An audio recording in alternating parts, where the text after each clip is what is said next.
Johnny, I suppose first thing is who's fit and who's not. Yeah. Who can you tell us about? Yeah, I can tell you we had 6 aside on a float at the day training, so we've got a few knocks, but we shouldn't sit here and discuss exactly who's going to be fit and who's not, just because there's a few who didn't train today, but we hope will train tomorrow. We've had a few scans and a few players the last day or so, and I think whatever team we put out will be competitive, and as we've trying to do most of the year, really, try and find a way to get a positive result at the weekend. There's still no chance of the likes of Dan Ballard coming? No. Because of your away record, because it's so good, clearly you want to win on Saturday, but not the end of the world if you don't.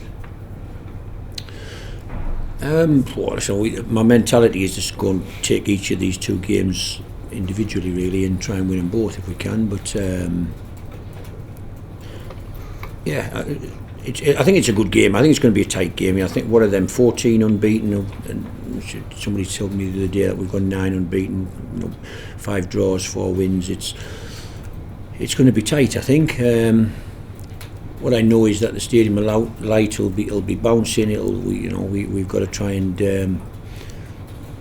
create an environment which is uncomfortable for Luton, and yet sometimes they come into a big environment. It can help some teams, and I have to say we ain't playing against a team of shrinking violets, so they're very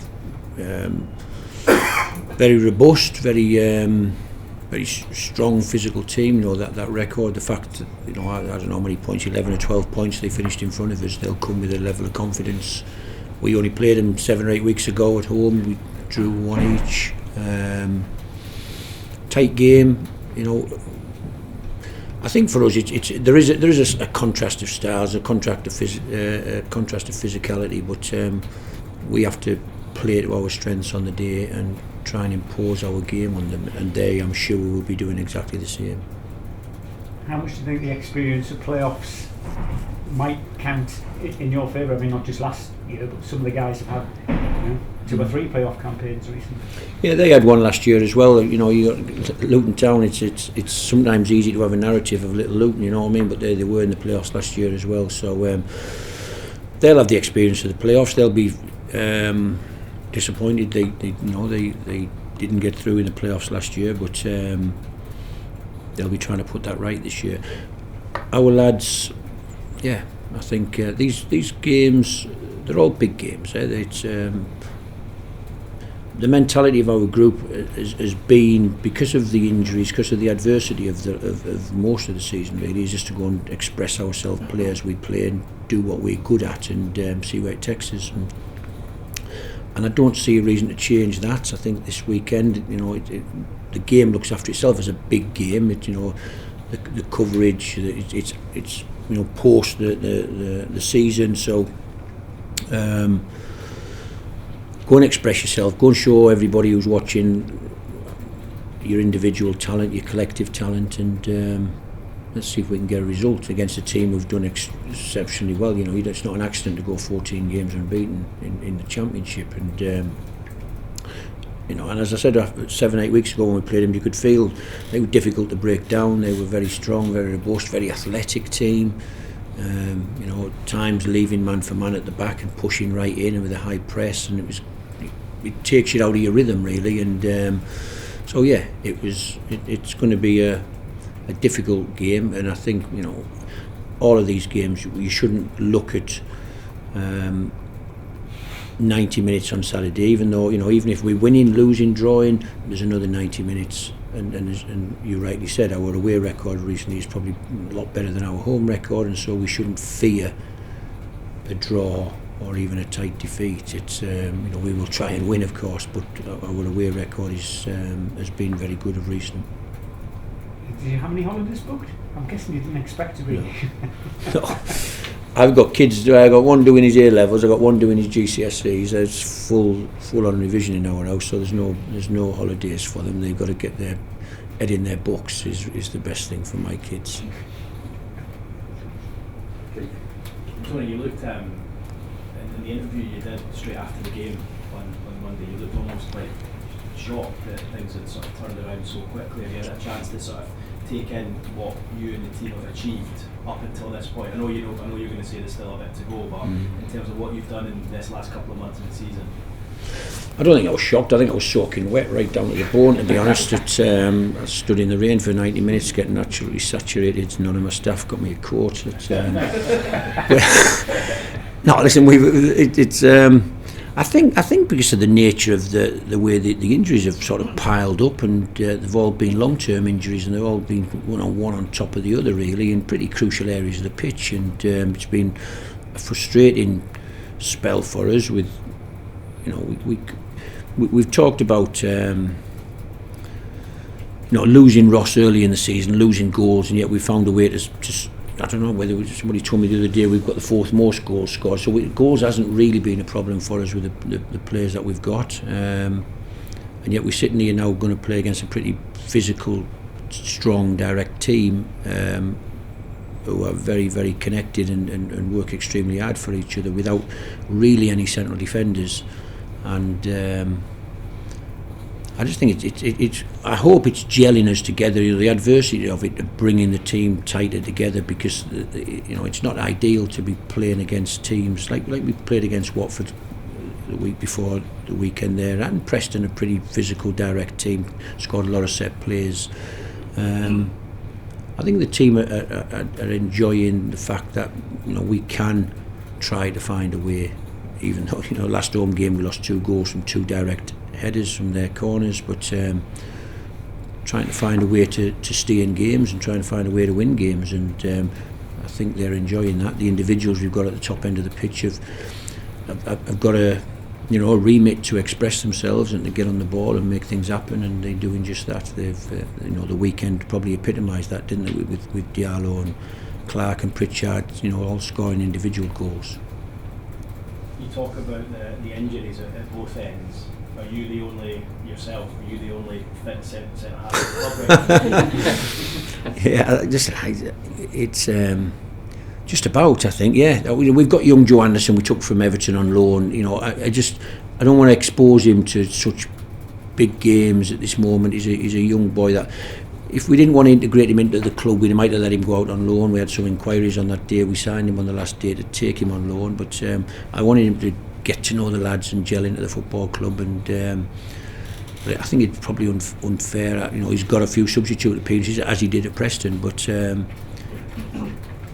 we've probably got the smallest defence in British football at the moment, I would imagine. But as I've kept saying, I've sat here week after week saying we have to find a way, and we've been doing okay, and again I think of the adversity of it sort of gels a team really, and they're connected and they're all working hard, and the fan base have bought into this team of players that are going beyond what might be expected, I think, and they'll be so supportive of the team, and that sort of kicks on, and the team try and reciprocate another performance full of energy and hopefully quality, and the fans are enjoying that. You were saying there to Jeff that Ballard definitely won't make it. Of the 2 that came off, Sutkin and Gooch, is there any chance of either of them, or is it just wait and see until yeah, neither of them trained. They might train tomorrow, we have to see, and if they train tomorrow and they put their hand up after 5 minutes and come off, they won't be playing. If they get through the session, there's a chance they'll play. So we have to see, and we didn't train today because there's no need for them to train today. We'll have a light training session tomorrow, and if they come through it and after a one-on-one chat we decide that we'll go with it, then that's the case. But all honesty, I don't know sitting here whether they're going to be available or not. I don't know if I've ever seen a team in the Championship that have relied so much on football, like attacking football, like purely ball on deck, play, great stuff on the eye to watch. That must make you proud as manager.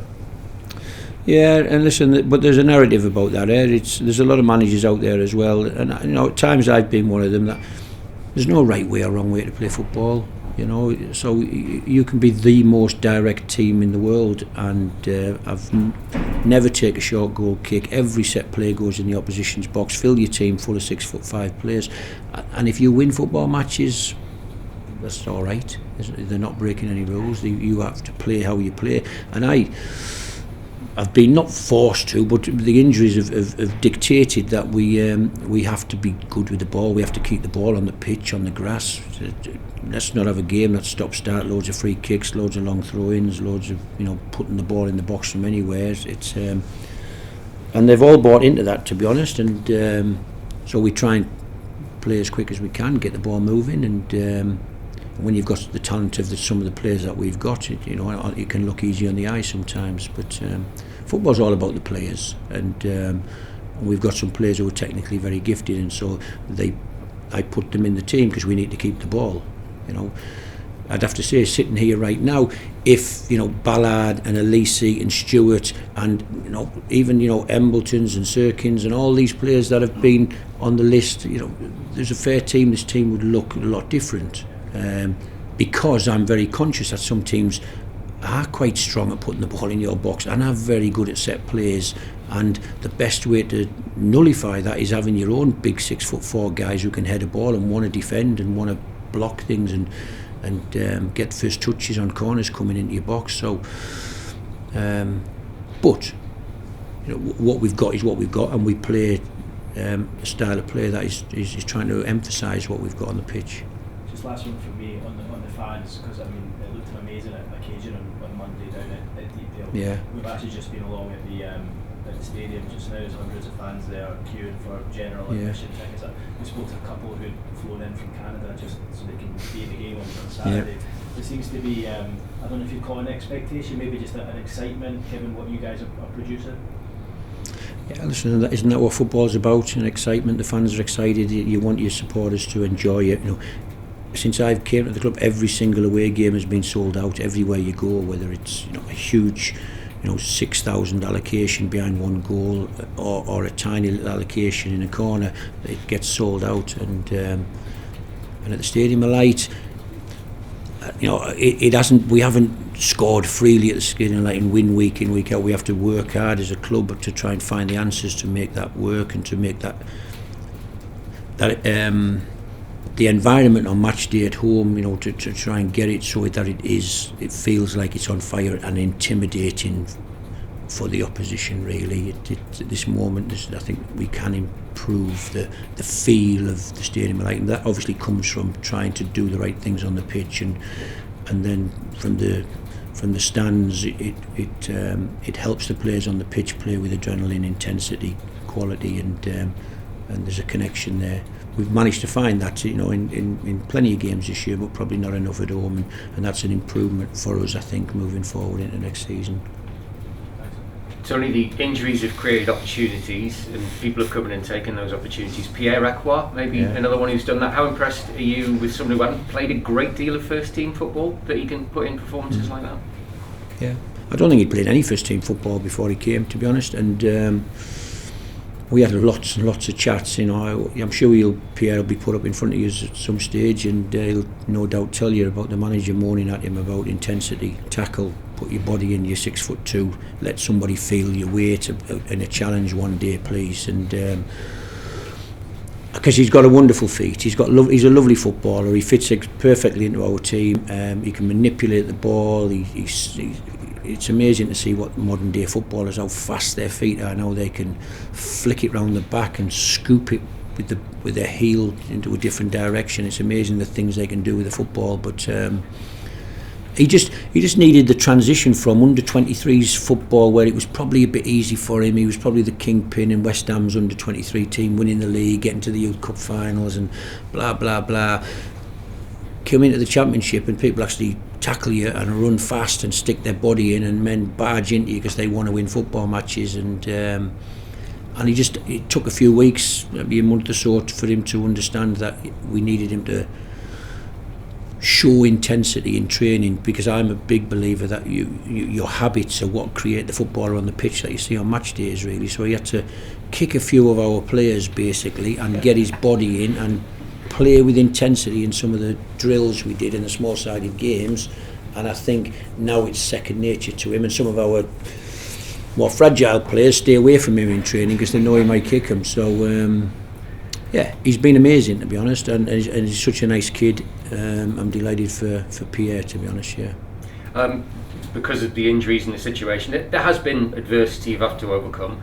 It does feel like that's brought everyone together, the players as well, and it seems a rare moment where sort of everyone at the club seems to be on the same page, and fans and players sort of thing, just let's go for it.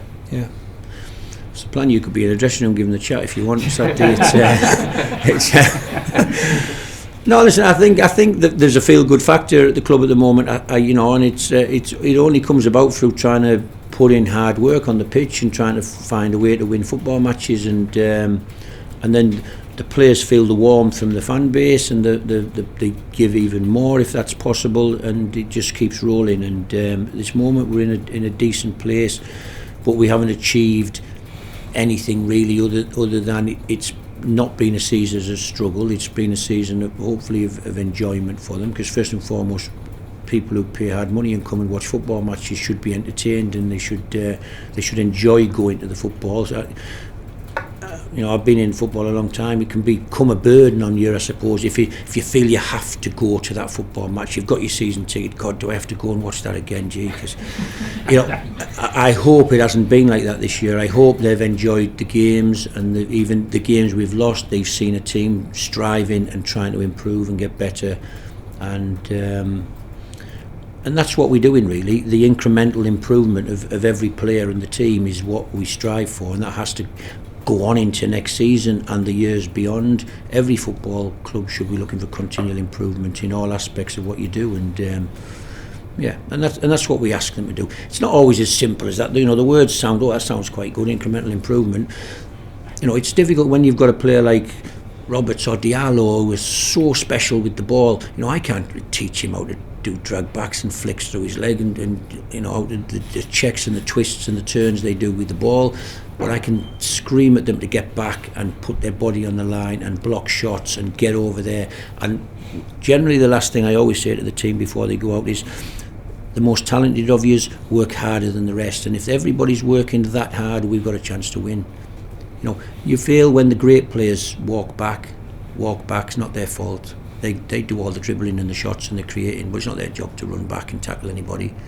In my mind, that if you can get them lads to do the work and put their bodies on the line for the team, then you've got a real fighting chance of winning football matches. Tony, there were 45,000 at the Stadium of Light. The Watford game, of course, the final regular home game of the season, and that was the highest attendance in the Championship this season. If there's a similar crowd against Luton on Saturday, which I expect there will be, how much can that help, get a result in that game?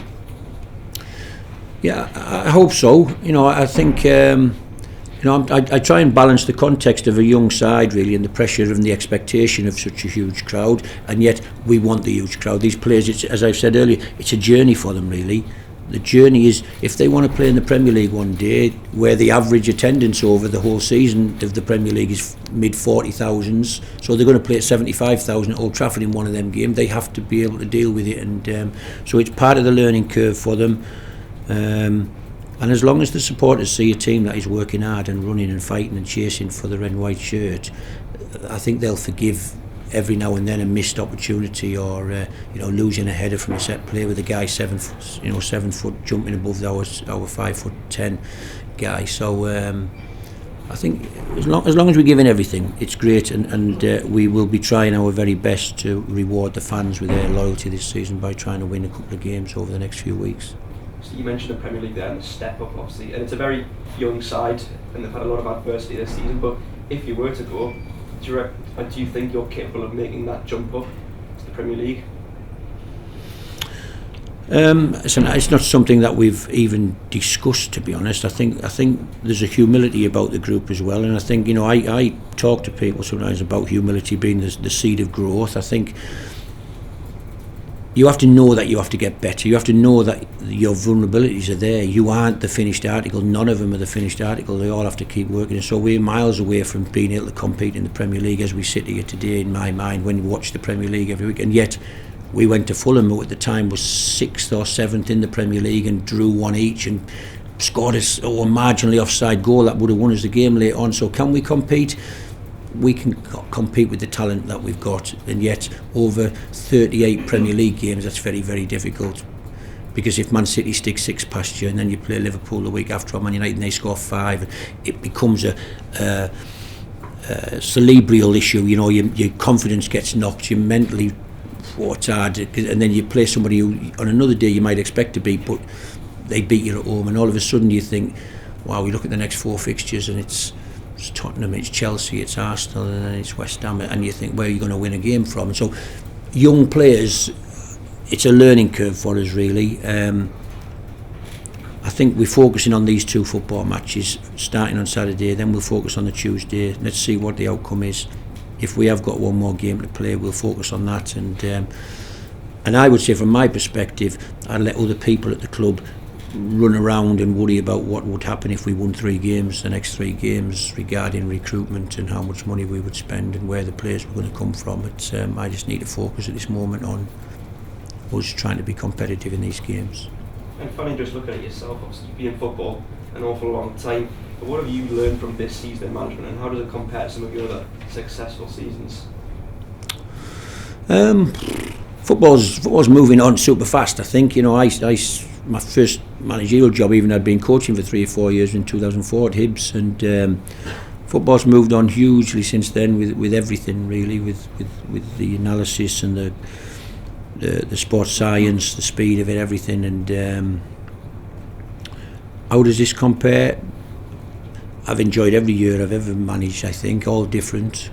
I had a really tough year up in Glasgow around 2010, which was, you know, for lots of reasons, I think, but generally I enjoy working with players. I enjoy trying to inspire them with words of why they are doing it, why you were a kid in a playground that was the best player and you wanted to be a footballer, as we all did, and for some reason you got a break and you were there, you're doing it. Don't let it bypass you without giving everything you've got. Don't have days on match day where it doesn't really matter. Every game is crucial, because here I am at 59-year-old, my career, you know, 25 years behind me, it goes in a flash. So you've got to love football, you've got to love every day, you've got to try and improve and get better, and this is how I try and talk to my players really, of they're here on this planet to have one life and to enjoy it, and hopefully they can support their families. If they can get to the Premier League and they can stay there for a few years, I said here, you only hear of the riches of the Premier League, eh?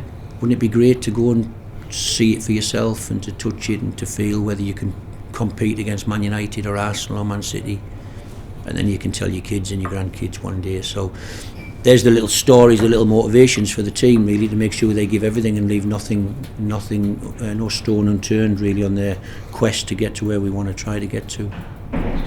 Cheers.